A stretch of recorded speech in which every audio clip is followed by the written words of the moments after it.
মুমিনদের মধ্য থেকে সফল মুমিন কারা, এই বিষয়ে আপনাদের কাছে আমি মুখতাসার সময় কিছু আলোচনা করব। সফল মুমিন যদি আমরা হতে চাই, আল্লাহ রাব্বুল আলামিন নিজেই তাফসির করেছেন, নিজেই ব্যাখ্যা করেছেন, আল্লাহ নিজেই ওয়াজ করছে। কোরআনের মধ্যে আছে ইয়াইজুকুম বিহি, বলতে আল্লাহ বলতেছেন যে ওয়াজ তো আমি আল্লাহ করি। ওয়াজ কে করে? ওয়াজ কোনো বক্তার, কোনো হুজুরের, কোনো আলেমের, কোনো পীর মাশায়েখের ওয়াজ না। সেই আলেমের কথার মধ্যে যদি আল্লাহর কোরআনের কথা আর রাসূলের সুন্নাহর কথা থাকে, সেই ওয়াজটা আর সেই আলেমের, সেই বক্তার ওয়াজ থাকে না, সেই ওয়াজটা আল্লাহর ওয়াজ হয়ে যায়। আল্লাহ কোরআনে বলেছেন ইয়াইজুকুম বিহি, ওয়াজ আমি আল্লাহ নিজে করি। সুবহানাল্লাহ বলেন। আল্লাহর ভাষায় সফল মুমিন কারা, এই বিষয়ে আমরা আলোচনা শুনবো ইনশাআল্লাহ। আল্লাহ রাব্বুল আলামিন পবিত্র কোরআনুল কারীমে 114টা সূরার মধ্যে একটা সূরাই দিয়েছে সূরাতুল মুমিনুন। সূরার ক্রমধারা হিসাবে পবিত্র কোরআনুল কারীমের 23 নম্বর সূরা, 18 নম্বর পারায় অবস্থিত। আল্লাহ রাব্বুল আলামিন এই সূরা মুমিনুনের মধ্যে 118টা আয়াত দিয়েছে। সূরাটি নাজিল হয়েছিল মক্কায়। শানে নজুলটা সংক্ষিপ্তভাবে বলার চেষ্টা করছি। এমন একটি সময় এই সূরা মুমিনুন নাজিল হয়েছিল যে সময় সাহাবীদের উপরে অত্যাচার, জুলুম, অবিচার করা হচ্ছিল। বেলাল রাদিয়াল্লাহু তাআলা আনহুকে উত্তপ্ত মরুভূমির গরম বালুর মধ্যে বেঁধে রাখা হয়েছিল। জিহ্বার মধ্যে প্যারাক গেড়ে দেওয়া হয়েছিল। আব্দুল্লাহ ইবনে আমরের ওপরে, আব্দুল্লাহ ইবনে আমর ইবনে আসের ওপরে অত্যাচার, জুলুম, অবিচারের স্টিম রোলার যখন চালানো হচ্ছিল, সেই সময় সফল মুমিন হবে কারা, এই বিষয়ে আল্লাহ রাব্বুল আলামিন আয়াত নাজিল করে দিলেন। এটা একটা সংক্ষিপ্ত শানে নজুল সূরা। আল্লাহ রাব্বুল আলামিন সূরা মুমিনুনের মধ্যে 7টা গুণ দিয়েছে। কোন মুমিন ব্যক্তি যদি মুমিন হওয়ার পরে এই 7টা গুণ অর্জন করতে পারে, সেই মুমিন ব্যক্তি সফল মুমিন হয়ে যাবে। কয়টা গুণ? 7টা গুণ। আমরা তো জন্মে সূত্রে মুসলমান, ঠিক কি না? জন্মে সূত্রে মুসলমান, অনেকে নামাজ পড়ে না তাও মুসলমান, ঠিক কি না বলেন? আপনারাই ফতোয়া দেন নামাজ না পড়লে সে কি মুসলমান হতে পারে? কথা বলেন। আল্লাহ রাব্বুল আলামিন বলতেছেন, ব্যাখ্যায় যাচ্ছি, কদ আফলাহাল মুমিনুন। কদ দিয়ে আল্লাহ রাব্বুল আলামিন আরবি গ্রামারে গুরুত্ব বুঝিয়েছে, তাকিদ দিয়েছে। কোনো কিছুর গুরুত্ব বোঝানোর জন্য আরবি গ্রামারে কদ শব্দ ব্যবহার করা হয়, লাম শব্দও ব্যবহার করা হয়। কদ শব্দ দিয়ে আল্লাহ রাব্বুল আলামিন গুরুত্ব দিয়ে বলতেছেন, আরবি গ্রামারে যেটাকে কদ বলা হয়, ইংরেজিতে সেটাকে সুপারলেটিভ ডিগ্রি বলা হয়। গুরুত্ব বোঝানোর জন্য আল্লাহ বলতেছেন কদ আফলাহাল মুমিনুন, সেই সমস্ত মুমিনরা সফল হয়ে গেছে। সফল হবে তা কিন্তু না, সফল হয়ে গেছে। 7টা পয়েন্ট বলবো, যাদের মধ্যে মিলে যাবে আপনি মনে করবেন সফল মুমিনের কাতারে আছেন। আর যদি পয়েন্ট না মেলে আপনি বুঝবেন এখনো আপনি নামে মুমিন হতে পারছেন, নামের আগে মোহাম্মদ আছে, নামের সাথে আলী আর হোসেন আছে, আর সেই ছোটবেলায় খাতনা করেছেন, কিন্তু প্রকৃতপক্ষে সফল মুমিন এখনো হতে পারি নাই।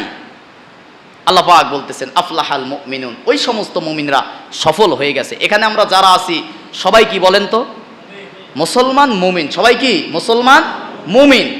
এবার দেখুন সফল মুমিন কার, আল্লাহ বলতেছেন কদ আফলাহাল মুমিনুন, ওই সমস্ত মুমিনরা সফল হয়ে গেছে।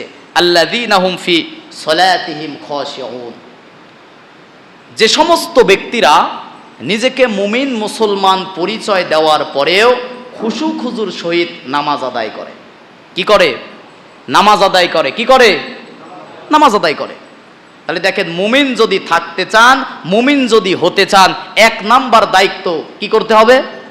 নামাজ আদায় করতে হবে। আল্লাযীনা হুম ফি সলাতিহিম খাশিউন, যারা খুশু খুজুর সহিত নামাজ আদায় করে। শুধু নামাজ আদায় করে তা নয়, খুশু খুজু 2টা শব্দ আছে।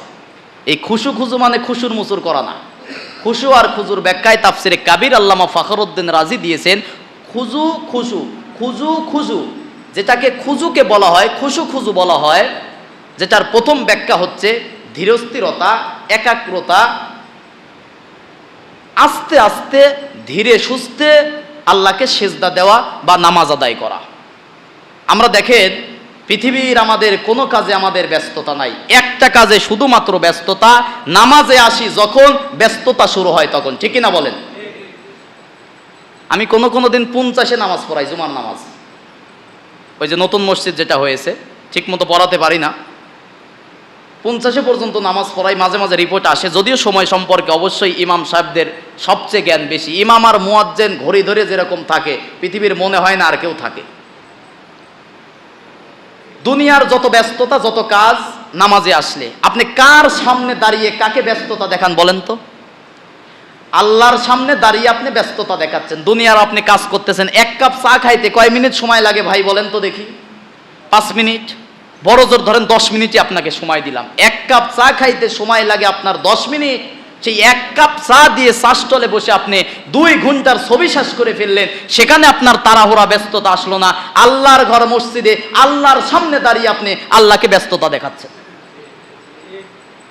আল্লাহ বলতেছেন, সফল মুমিন যদি হতে চাও, শুধু নামাজ পড়লেই হবে না, নামাজি হলেই হবে না, খুশু খুজুর সহিত ধীরস্থিরতার সাথে আস্তে আস্তে রুকু সিজদার সাথে সুন্দর করে আল্লাহর সামনে দাঁড়িয়ে আল্লাহকে সিজদা দিতে হবে, তবেই তোমরা সফল মুমিন হতে পারবে। তাহলে 1 নাম্বার কাজ নামাজ পড়তে হবে। 2 নম্বরে নামাজের মধ্যেই এটা চলে গেল, কি করতে হবে? খুশু খুজু একাগ্রতার সাথে মনোযোগের সাথে নামাজ আদায় করতে হবে। যে আমি পৃথিবীর কোনো মানুষের সামনে দাঁড়াই নাই, কার সামনে দাঁড়িয়েছি? আল্লাহর সামনে দাঁড়িয়েছি। এটা যদি বুঝতে পারেন আর দাঁড়াতে পারেন, আপনার ব্যস্ততা কোনো দিনও হবে না যে আল্লাহর সামনে আমি দাঁড়িয়ে আছি। তাহলে সফল মুমিনের বৈশিষ্ট্য 1 নম্বরে কি করতে হবে? হুজুর নামাজই পড়ি না, সপ্তাহে 1 দিন আসে, আবার সেই খুশু খুজু বলেন, আবার তাড়াতাড়ি দেরি করে নামাজ পড়তে বলেন। এটা করা যাবে না। সফল মুমিন যদি হতে চাই, এই যে আমরা অজু করে নামাজ পড়তে আসছি, অজু করি নাই সবাই আমরা? নামাজ কবুলের পূর্ব শর্ত কি বলেন তো? অজু করা। নামাজ কবুলের পূর্ব শর্ত কি? অজু করা। আচ্ছা, অজু কি ভেঙে যায় না বলেন তো? অজু নষ্ট হয়ে যায় না? আচ্ছা, নামাজে আসলে নামাজ কি ভেঙে যেতে পারে না? নামাজ কি নষ্ট হয়ে যায় না? নামাজ ভাঙানো তো কারণ আছে, 19টা কারণ আছে নামাজ ভঙ্গের কারণ। নামাজও ভেঙে যায়, অজু ভেঙে যায়। আমরা অজু ভেঙে গেলে কি করি বলেন তো? আবার অজু করি। কি করি?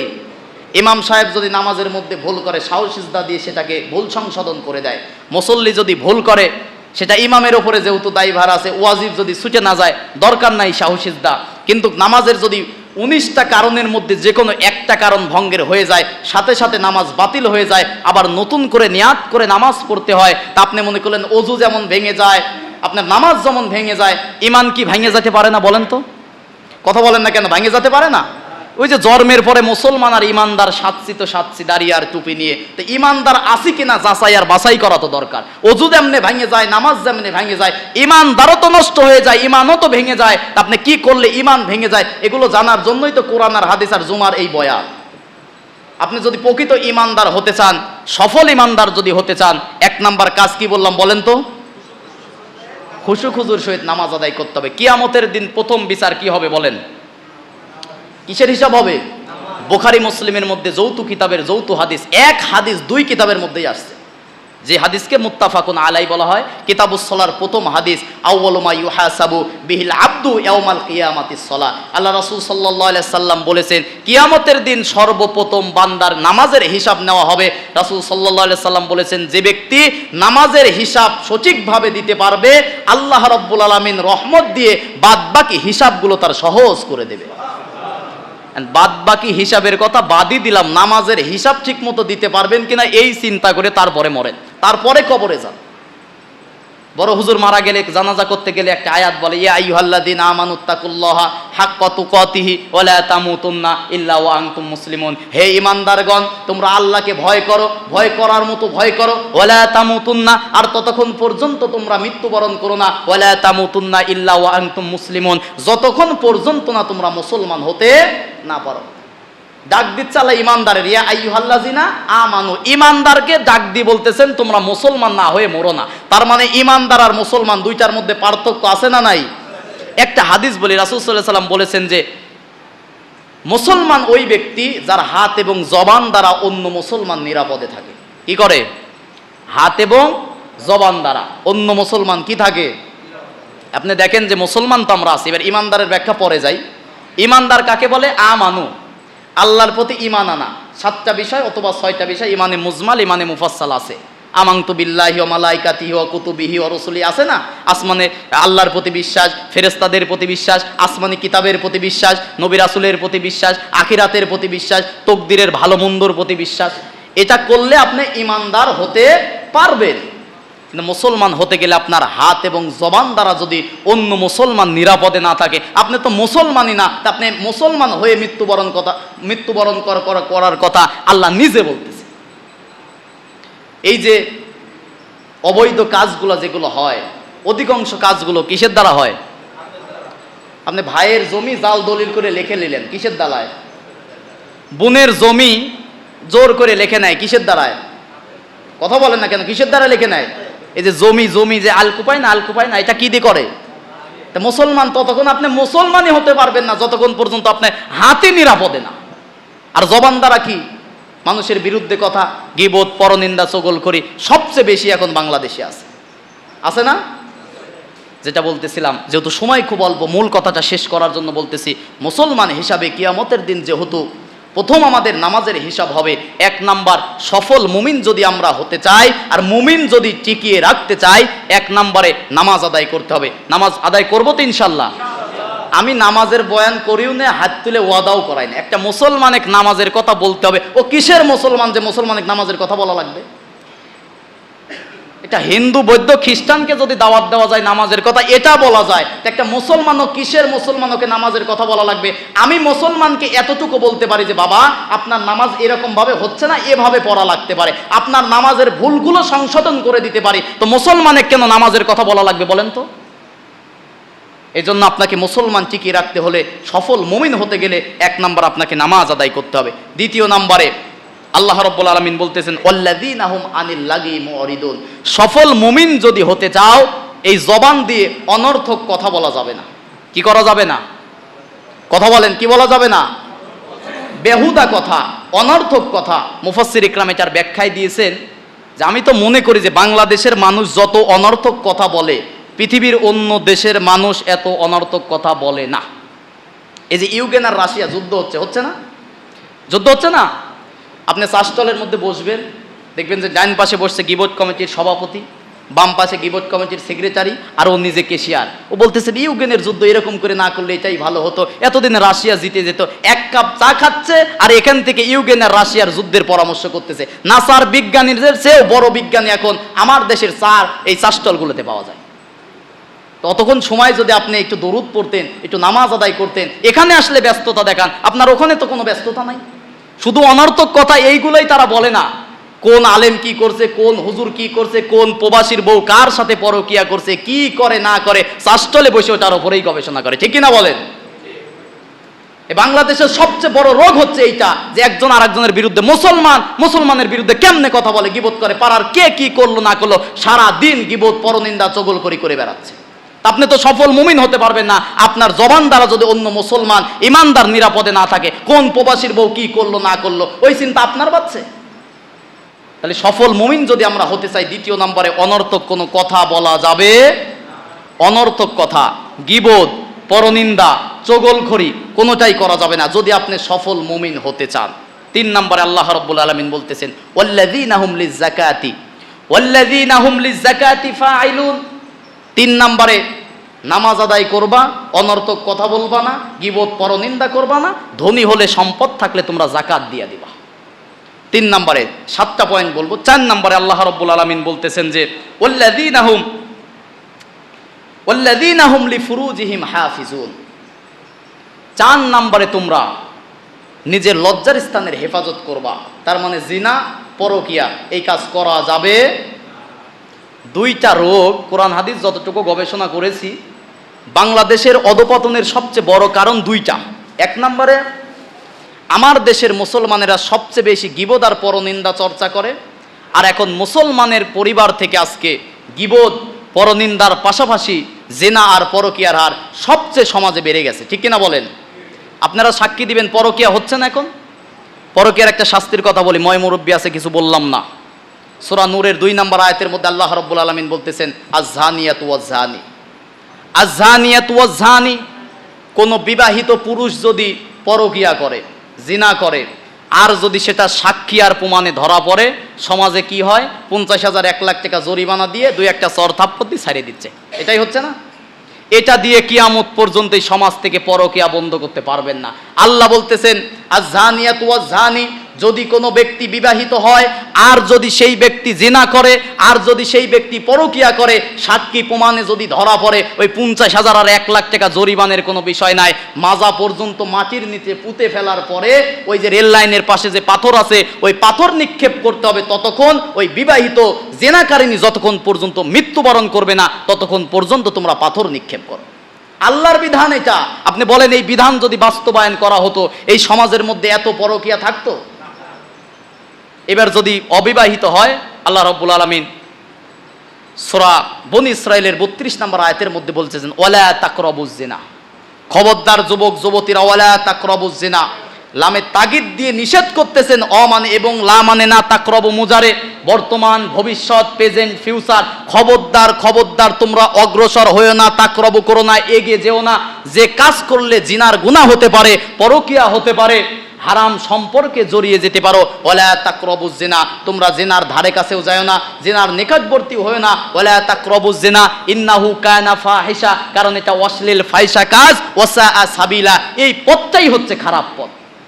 হাজার হাজার সংসার পরকিয়ার কারণে নষ্ট হয়ে গেছে, আছে না সমাজের মধ্যে? কথা বলেন, আছে না? এটা ছেলে মেয়ে মানুষ করতে পারে, আহারে কত গড়া সন্তান পরকিয়ার কারণে নষ্ট হয়ে গেছে। কারণ বাপ যাচ্ছে ওই কাজ করতে, মা ঠিক মতো থাকে না, সংসার ভেঙে যাচ্ছে, কত সন্তান মানুষ করতে পারে না এগুলোর কারণে, সুখের সংসার নষ্ট হয়ে যাচ্ছে এগুলোর কারণে। এজন্য এই কাজের দিকে যাওয়া যাবে না। সফল মুমিন যদি হতে চাই, 4 নম্বরে দায়িত্ব আমাদের, কোনো জেনা, কোনো পরকিয়া, খারাপ কাজের দিকে যাওয়া যাবে না। যেহেতু সময় শেষ হয়ে গেছে, এরপরে আল্লাহ রাব্বুল আলামিন বলতেছেন যে 5 নাম্বার আল্লাযীনা হুম লিআমানাতিহিম, মুসলমান ইমানদার যদি সফল হতে চায়, আমানতের খেয়ানত করা যাবে না। এখন আমানতের খেয়ানত আমার মুসলমানের দ্বারাই সবচেয়ে বেশি হয়। আমানতের কোনো মানে ঠিকঠাক মতো আমানতের হক আদায় করে না, প্রত্যেকটা সেক্টরে আমানতের খেয়ানত হয়ে যাচ্ছে। প্রত্যেকটা জায়গায় আপনি দায়িত্বশীল। মুসলিম শরীফের মধ্যে একটা হাদিস আছে, আবু হুরায়রা রাদিয়াল্লাহু তাআলা আনহু থেকে বর্ণিত, রাসূল সাল্লাল্লাহু আলাইহি সাল্লাম বলেছেন আলা কুল্লুকুম রাইন ওয়া কুল্লুকুম মাসউরুন আন রাইয়াতি, প্রত্যেকটা মানুষ দায়িত্বশীল, আর কিয়ামতের দিন সেই দায়িত্ব সম্পর্কে মানুষকে জিজ্ঞাসা করা হবে। প্রতিটা মানুষ, আপনি নামাজ পড়তেছেন, আপনার ছেলে মেয়ে নামাজ পড়তেছে না, আপনি নামাজ পড়তেছেন, আপনার স্ত্রী নামাজ পড়ে না, এই নামাজ আল্লাহর দরবারে কবুল হবে না। কারণ আপনার আন্ডারে আপনার স্ত্রী থাকে, আপনার সন্তান আপনার কথা শুনে। প্রত্যেকটা মানুষ আলা কুল্লুকুম রাইন, দায়িত্বশীল। আপনার দায়িত্ব ছিল সন্তানকে ইসলামের শিক্ষা দেওয়া, ইসলামের কথা বলা। বড় জোর আপনি তাকে জোর করে তাকে নামাজ, রোজা, হজ, যাকাত, শরীয়তের বিধানগুলো তো মানতে বলবেন। কিয়ামতের দিন ধরা খেয়ে বসে যাবেন। এই জন্য প্রত্যেকটা জায়গায় শুধুমাত্র টাকা রাখলাম আমানত, খেয়ানত না। প্রত্যেকটা মানুষ যে দায়িত্ব নিয়ে আসে, সেই দায়িত্বটাই তার জন্য আমানত। 6 নম্বরে ওয়াহদিহিম রাউন, অঙ্গীকার দিলে, কথা দিলে কথা ঠিক রাখে। এটার ব্যাখ্যা দিলে বুঝতে পারতেন। এরপরে আল্লাহ রাব্বুল আলামিন শেষ করে দিচ্ছি যেহেতু সময় শেষ, ওয়াল্লাযীনা হুম আলা সলাতিহিম ইউহাফিজুন। যতগুলো পয়েন্ট বললাম, সর্বশেষ আল্লাহ বলতেছেন ওই মুমিনগুলোই হচ্ছে সফল হয়ে যাবে যে মুমিনগুলো কি করে, নামাজটাকে হেফাজত করে। এখন নামাজ হেফাজত কি? 5 ওয়াক্ত নামাজ আদায় করে, খুশু খুশুর সহিত নামাজ আদায় করে, ধীরস্থিরতার সাথে নামাজ আদায় করে। এই যে নামাজকে যারা হেফাজত করে, আল্লাহ বলতেছেন মজার কথা শুনুন, উলাইকা হুমুল ওয়ারিসুন, এই মানুষগুলা, কোন মানুষগুলা? এই যে উপরে 7টা বর্ণনা করলাম, যারা নামাজ আদায় করে, অনর্থক কথা বলে না, যারা জিনা পরকিয়া করে না, যারা আমানতের খেয়ানত করে না, যারা অঙ্গীকার কথা দিলে কথা রাখে, অঙ্গীকার ভঙ্গ করে না, যারা নামাজকে হেফাজত করে, উলাইকা, এই মানুষগুলো, উলাইকা ইসমে ইশারা, এই মানুষগুলো যারা 7টা গুণ অর্জন করেছে, উলাইকা হুমুল ওয়ারিসুন, তারাই হচ্ছে ওয়ারিস। সুবহানাল্লাহ বলেন। এই সুবহানাল্লাহ বলালাম পরের আয়াত বলার জন্য। ওয়ারিসুন, ওয়ারিস মানে কি বুঝি? আমার বাপের ওয়ারিস কে বলেন তো? 500 বছর পরেও যদি আমি কবরে যাওয়ার পরেও যদি আমার লাতি পুতি ছেলে মেয়ে যদি থেকে যায়, তার দাদার ওয়ারিস তারাই তো হবে, ঠিক না বলেন? ওয়ারিস কেউ কি বাদ দিতে পারবে? আল্লাহ বলতেছেন উলাইকা হুমুল ওয়ারিসুন, এই মানুষগুলোই ওয়ারিস। কারা? আল্লাহ রাব্বুল আলামিন আল্লাযীনা হুম ইয়ারিসুনাল ফিরদাউস, এরা হচ্ছে জান্নাতুল ফিরদাউসের ওয়ারিস। একটু জোরে বলেন সুবহানাল্লাহ। 7টা কাজ করতে পারলে কিসের ওয়ারিস? কথা বলেন, কিসের ওয়ারিস? যেমন তেমন জান্নাত না, জান্নাতুল ফিরদাউস।